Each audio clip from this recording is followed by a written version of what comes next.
TV KPM.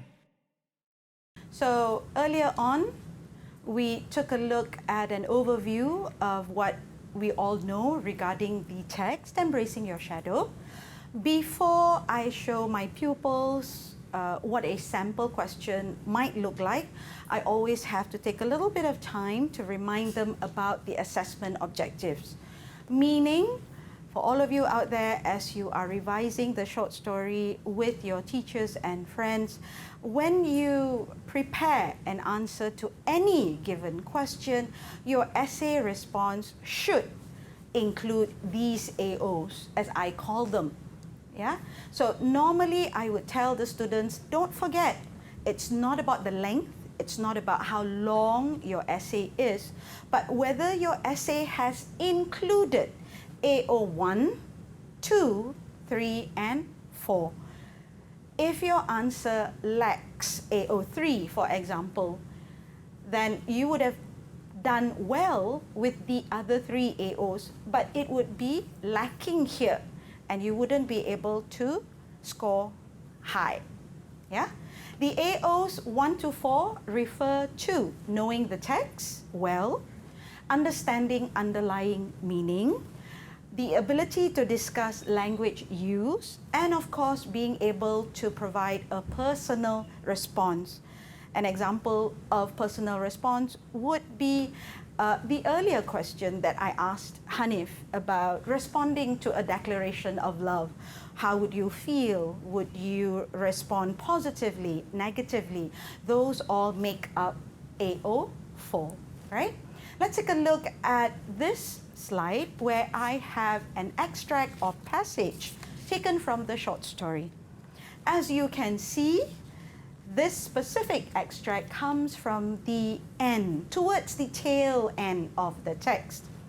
The narrator is about to fall asleep, and as Hanif just learned earlier, he's in a monologue, he's talking to himself, but he feels as though he's addressing the shadow, and he's telling her, whoever you are, wherever you may be, I hope that my warm thoughts will reach you. This extract is followed by a question. What do you think of the narrator in this scene? And it is a 15-mark question. Yeah? So this adheres to the format of the paper. A 15-mark question always follows a given passage, a given extract. How do we do this question? How do we answer it? What do you think of the narrator? Right?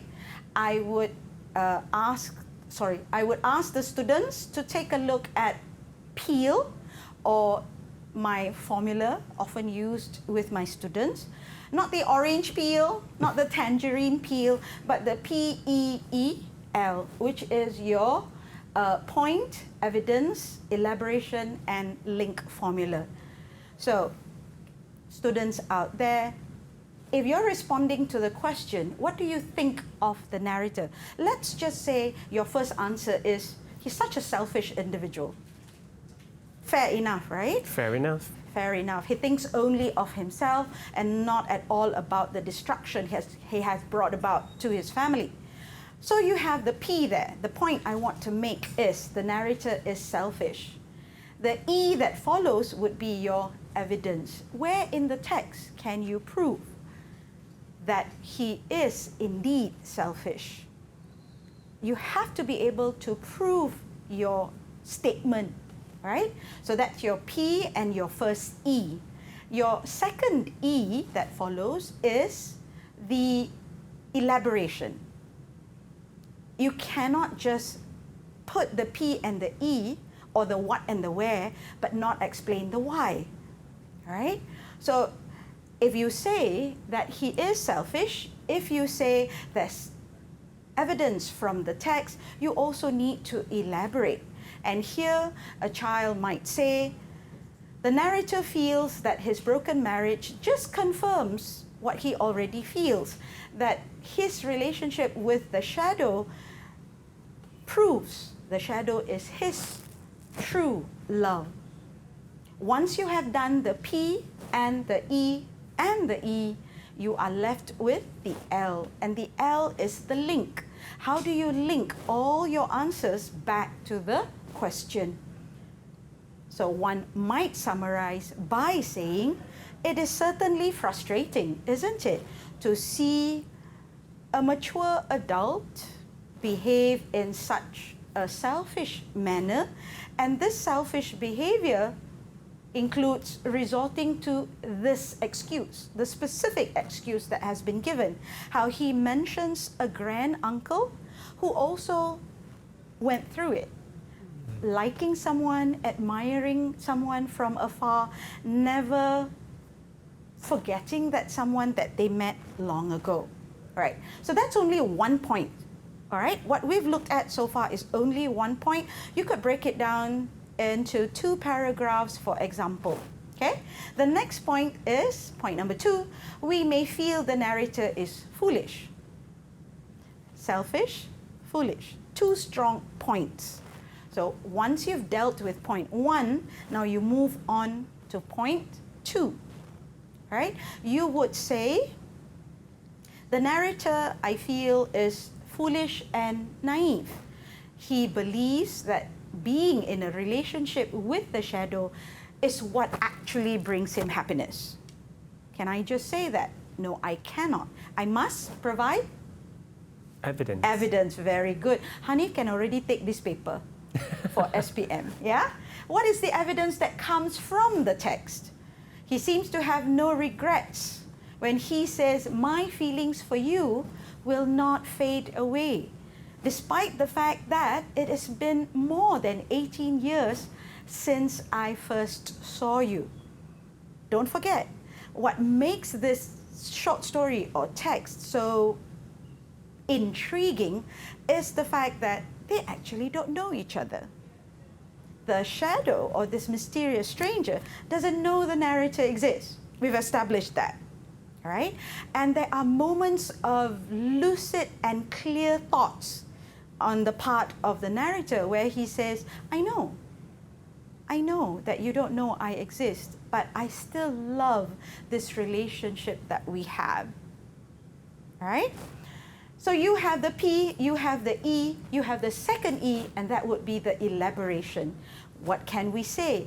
We can say that, as I mentioned earlier, despite moments of rationale, despite moments of awareness, realizing the effects of his actions, you still have the narrator saying, my feelings for you remain unchanged. And what is the L at the bottom? Most of the time, I ask my students to consider a personal reaction. What do they feel looking at his foolish behavior? Disappointment? Frustration? He doesn't take his wife as precious to his life. In his life, it takes her for granted. Those are answers that you could put together following this template. Right? So looking back at the question, yeah, and the first point, what do you think of the narrator in this scene? You could formulate, all right, a response outline that includes point number 1 and point number 2. Right. Here's a discussion question, yeah? As readers, now that we're done reading the short story, how do we feel about the narrator? Okay, I'm not going to let Hanif answer. I'm going to ask Hanif to listen to what my students have responded. Sure, let's listen together. Teacher, my first reaction was absolute rage after reading the short story. I personally think that the narrator is a delusional and creepy individual. He says, you might have seen me too, or maybe not. So for me, this indicates that he's aware this relationship doesn't actually exist. But yet, we can see him obsessing and imagining the shadow on a daily basis. Secondly, I also think that he is an irresponsible spouse who had forgotten his promise to always stay faithful to Rose. When he says, on the night I proposed to Rose, I wondered if the engagement ring would fit your finger. It shows how the narrator is absolutely unfair and unfaithful to Rose by comparing her to some stranger he had met only once. I think that was a very interesting answer because she said filled with rage. Well, I wanted to say frustration, but I think that was a good option of an answer. Strong answer coming from my student over there who used the word rage, referring to extreme anger.